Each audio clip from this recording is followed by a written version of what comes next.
Filho, sabe o que eu queria fazer uma pergunta? Vamos lá. O que seria a pessoa com depressão? Tem como definir mais ou menos? É bem complexo, como eu falei pra você, né? Mas existem alguns sintomas característicos. Principalmente assim, a gente precisa ter dois dentro do... É um quadro, na verdade. Sim. Não é um sintoma só que vai fazer com que essa pessoa seja diagnosticada com depressão.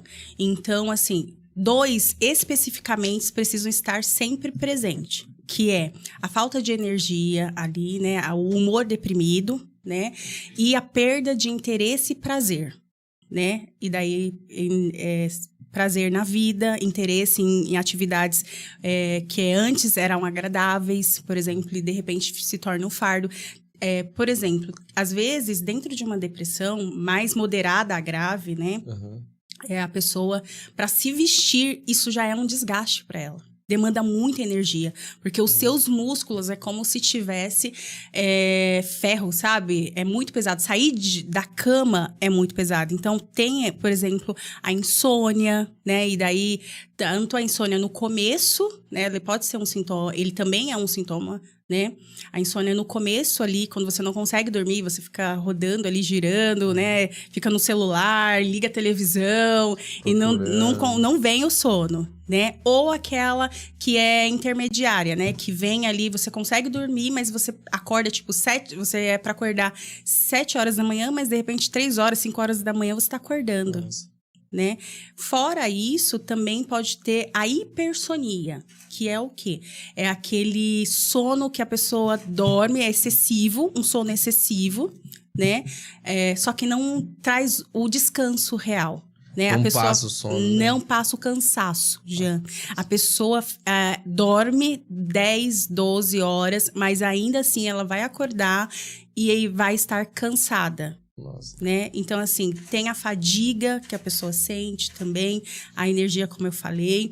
Então, são vários sintomas ali, né? Um muito forte que eu acho que eu não posso deixar de falar, que é a desesperança. Desesperança? Né? Isso. A pessoa não ver sentido, né? Exatamente. Então, assim, ela não vê sentido pra vida, tem um pensamento pessimista, obsessivo. Então, tudo pode ser muito ruim. Conheço uma pessoa assim. Olha, se tiver dentro de um quadro, a gente precisa olhar e observar mesmo, porque pode ser um sinal, né? Se for juntamente com outros sintomas, por que não ir e procurar um atendimento e acender um alerta? Né? A gente precisa começar a entender como que eu estou vivendo a minha vida, como que eu estou me sentindo, né? E levar em consideração. Às vezes, o corpo, a depressão, a gente não sente só no psicológico, a gente sente no corpo. Pode ver que eu te dei sintomas que são do corpo, que são físicos, né? E as pessoas sentem até dores mesmo na junta e tudo mais, né? Então, assim, às vezes o nosso corpo tá gritando, dizendo pra gente, sabe aquele carro que acaba a gasolina, apitou lá o sinalzinho da gasolina, só que assim, você não deu atenção, você falou assim, bora lá, vamos lá. Dá pra chegar, já fiz isso tantas vezes, e por esse pensamento de tantas vezes repetitivo, já ter passado por isso, você vai. Mas pode ser que no meio do caminho dê ruim, pare o carro. Né? E daí a gente pode fazer uma associação com a depressão, né? Às vezes você tá ali sentindo alguns sintomas, percebendo que você não tá legal, percebendo que você não tá bem, e você não para o seu carro para fazer uma vistoria, digamos assim, né? Um check-up ali, para verificar, né? Será que a quanto que é isso? Então, quando a gente fala de depressão, a gente tem que pensar também na intensidade daquilo e quanto tempo que está aqueles sintomas. Então, em média, tem que ser 5 sintomas. Os 2, como eu falei, principais, eles têm que ter ali, que é o humor deprimido e a perda de interesse ou de prazer. Né? Eles, caracteristicamente, eles precisam estar ali, associado com outros sintomas que vêm aí.